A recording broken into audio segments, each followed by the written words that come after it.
6ថ្ងៃក្រោយការចាប់ខ្លួនលោកអភិបាលទីក្រុងអ៊ីស្តង់ប៊ូលអ៊ីក្រែមអ៊ីម៉ាមូឃ្លូបាតកម្មរបស់ប្រជាជនទូគីបានពុះកញ្ជ្រោលផុសឡើងធំទៅ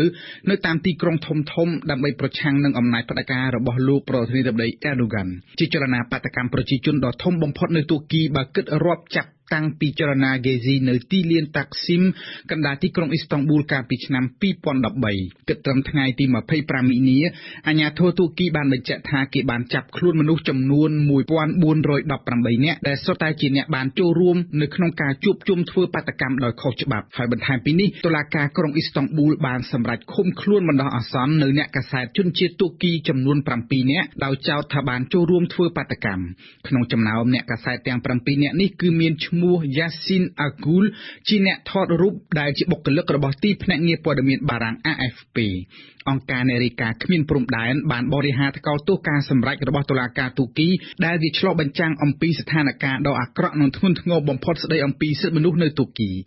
សូមរំលឹកថាកាលពីព្រឹកថ្ងៃទី19មិនិនានគរបាលទូគីបានចុះទៅចាប់ខ្លួនមនុស្សចំនួន92នាក់ក្នុងនោះមានលោកអ៊ីក្រែមអ៊ីម៉ាមូឃ្លូអភិបាលទីក្រុងអ៊ីស្តង់ប៊ូលដែលជាអ្នកនយោបាយប្រឆាំងដ៏មានប្រជាប្រិយភាពស្របពេលដែលតុលាការទូគីបានសម្រេចឃុំខ្លួនលោកអ៊ីក្រែមអ៊ីម៉ាមូឃ្លូប្រជាជនទូគីអ្នកគាំទ្រគណៈបកសាធារណរដ្ឋប្រជាជនបានបោះឆ្នោតកាលពីថ្ងៃអាទិត្យទី23មិនិនាតែងតាំងលោកអ៊ីក្រែមអ៊ីម៉ាមូឃ្លូជាបេក្ខជនផ្លូវការរបស់គណៈបកដើម្បីចូលរួមបោះឆ្នោតប្រធានាធិបតីសម្រាប់ប្រជាជនទូគីខ្លះការចាប់ខ្លួនលោកអ៊ីក្រែមអ៊ីម៉ាមូឃ្លូវាគឺជារឿងនយោបាយសុទ្ធសាធព្រោះលោកអេរដូហ្គានចង់កំចាយគូប្រជែងរបស់ខ្លួនឲ្យបានមុនថ្ងៃបោះឆ្នោតគូក៏សម្គាល់ថាចាប់តាំងពីថ្ងៃទី19មិនិនាមកបាតកម្មរបស់ប្រជាជនបានរីកធំទៅដើម្បីទាមទារឲ្យដោះលែងលោកអ៊ីក្រែមអ៊ីម៉ាមូឃ្លូនិងផ្ដួលរំលំរដ្ឋាភិបាលផ្ដាច់ការនៅរដ្ឋធានីអង្ការ៉ាអាជ្ញាធរបានហាមឃាត់ការជួបជុំរហូតដល់ថ្ងៃទី1មេសា